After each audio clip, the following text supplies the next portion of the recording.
فويل للمصلين فويل للمصلين الذين هم عن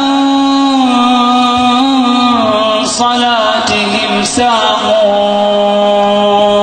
أعوذ بالله السميع العليم من الشيطان الرجيم. اسمع يا اللي ما صليت العشاء إلى الآن، اسمع يا اللي جالس تسمع كلامي، ترى الله جلسك وسمعك يبغاك تقوم تصلي، لا يجيك الموت وتدخل قبرك وانت باقي ما صليت العشاء.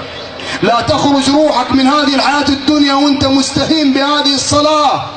لا تخرج روحك ويتوقف قلبك وتدخل إلى قبرك وأنت لا تصلي، فوالله الذي لا إله إلا هو أنه عذاب ينتظر تارك الصلاة.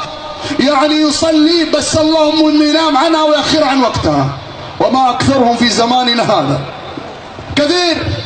لما يصحى للمدرسة صلى الفجر، ولما يرجع من المدرسة ويتغدى ينام إلى صلاة العشاء ويقوم يجمع عصر ومغرب وعشاء. قسما بالله من هذا حاله إن لم يتب ويرجع فهذا هو عذابه في قبره. فويل للمصلين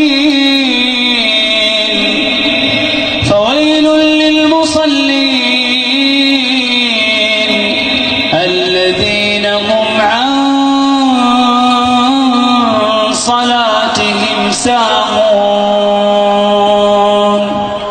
تبارك الذي نزل الفرقان على عبده ليكون للعالمين نذيرا. Don't forget to subscribe us and to enable notifications.